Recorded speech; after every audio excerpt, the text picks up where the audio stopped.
President, jeg og Høyre oppfatter ikke dette som et angrep på bilistene fra KrF, og det er heller ikke sånn å oppfatte fra vår del, som har gått inn på en del av disse forslagene og merknadene. Snarere tvert imot så har vi stor sympati for det initiativet som er tatt, og for den debatten som Kristelig Folkeparti reiser i denne saken. Nå er det slik at Høyre har lagt fram to viktige dokument for vår transportpolitikk fremover.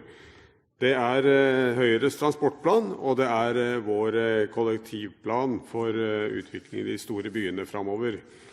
Og i Høyres transportplan, som vi la fram for 2 år siden, så beskriver vi en helhetlig og ny transportpolitikk, som også omfatter syklister.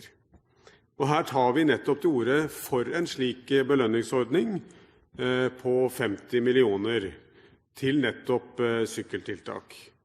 Derfor så støtter vi selvfølgelig også dette forslaget som foreligger i dag.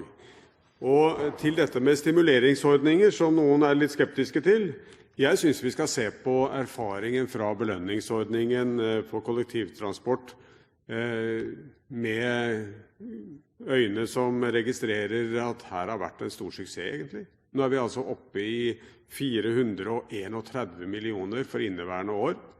Det ble lansert av Bondevik II-regjeringen med et beløp som han har sagt var 10-parten av dette når man startet opp.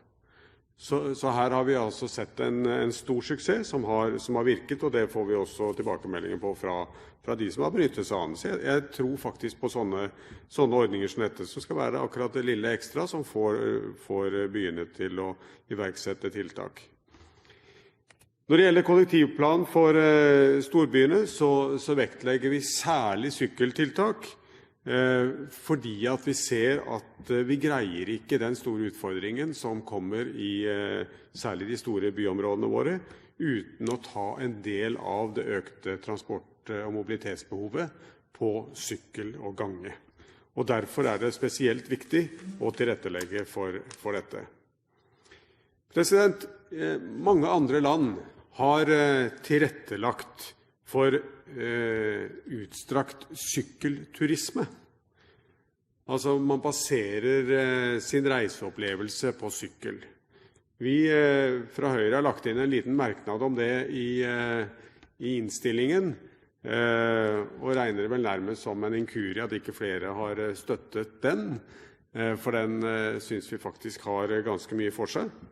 Det er jo slik at man får tilbakemelding fra mange som har vært på den type ferier i andre land, og melder om flotte naturopplevelser som kommer mye nærmere på når man altså opplever dette i noe saktere tempo enn i en bil, og kommer på steder og veier som man vanligvis ikke reiser på. Det kan også gi et nytt tilskudd til turismen i Norge.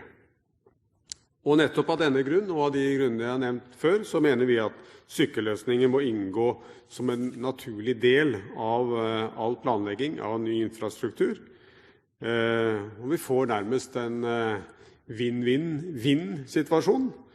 Det tjener folkehelsa, man får en større opplevelse langs veien, og det letter trykket både på veiløsninger og kollektivløsninger i de store byene i fremtiden. Så dette er en god sak, president. Det er stor enighet, og det er bra. Nå blir det interessant å se oppfølgingen fra regjeringen. President Langeland fikk det nærmest til å høres ut som dette var hans forslag, og at det var irriterende å registrere at KrF ikke hadde trukket seg på sine forslag enda, siden han var enig i de. Det synes jeg var en litt pussig holdning. Det er vel sånn, president, at det heter demokrati, eller et annet fremmedord kanskje, dialektikk, altså ting svinger, og for å gjøre Langeland oppmerksom på at opposisjonens rolle er å presse regjeringen, også i saker som regjeringen etter hvert er enig i.